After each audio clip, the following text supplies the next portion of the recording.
Bonjour, gros plan tout de suite sur Varenne Capital Partners et ce point on va le faire tout de suite avec Franck Hervé qui est le directeur du développement justement de cette société indépendante. Franck, bonjour. Bonjour Bogdan. Vous allez bien? Très très bien. En deux mots, rappelez-nous un petit peu ce qu'est cette société. Alors Varenne a été créée à l'initiative de son équipe dirigeante avec le concours à l'époque de Jean-Marie Veillard, gérant de First Eagle Amundi International.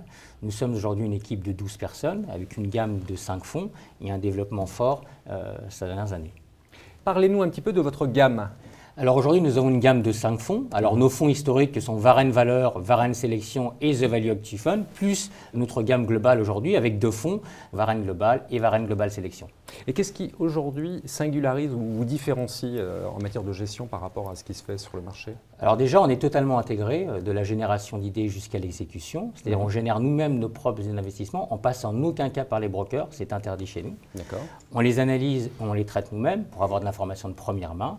Et on exécute nous-mêmes. On a une table d'accès direct au marché chez nous. On a un accord monde avec Morgan Stanley pour le trading de tous nos fonds. Donc ça, c'est la première différenciation, mais qui est importante. On essaye d'ajouter de la valeur à chaque étape de la gestion. Puis après, on a une gestion différenciante puisque nous utilisons 4 moteurs de performance concomitants et complémentaires que sont l'entreprise speaking, qui est la poche longue action.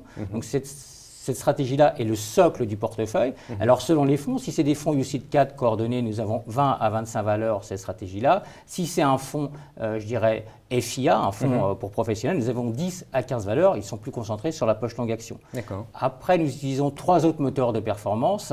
Qui sont qui sont les situations spéciales, l'arbitrage de fusion-acquisition ou restructuration du capital, afin d'avoir un rendement supplémentaire et décorréler nos fonds dans des marchés baissiers. Puis nous avons une autre stratégie que sont les couvertures macro. Donc là, on veut protéger nos investisseurs et nos portefeuilles contre un risque de récession, de dépression ou de choc monétaire. Et la dernière stratégie que nous avons développée en 2014, c'est ce qu'on appelle, ce que nous appelons l'absolute short, en fait le short opportuniste. Alors on ne fait pas du short pour couvrir le long, pas du tout. En fait, ce qu'on recherche, c'est des sociétés qui à 12-18 mois vont avoir un capital even, typiquement une restructuration de la dette, ils vont devoir faire une recapitalisation ou qui vont aller en banqueroute. Mais sur cette stratégie-là, on ne va pas commencer par une analyse fondamentale, ce qu'on fait sur la poche longue action. On va commencer par une analyse comportementale, puisque ces dernières années, nous avons créé des bases de données sur plus de 60 pays développés pour savoir ce qu'ont fait les dirigeants et les actionnaires sur leurs propres titres. D'accord. Et ces 4 stratégies sont utilisées systématiquement dans chaque fonds ou de façon opportuniste? Alors, elles sont utilisées. Tous nos fonds ont ces 4 stratégies. Par contre, la stratégie longue action, elle est toujours présente dans le fonds. Celle-ci, c'est le socle du portefeuille. Et les 3 autres stratégies sont là selon les configurations de marché. D'accord. Très bien. Franck, merci beaucoup. Merci Bogdan.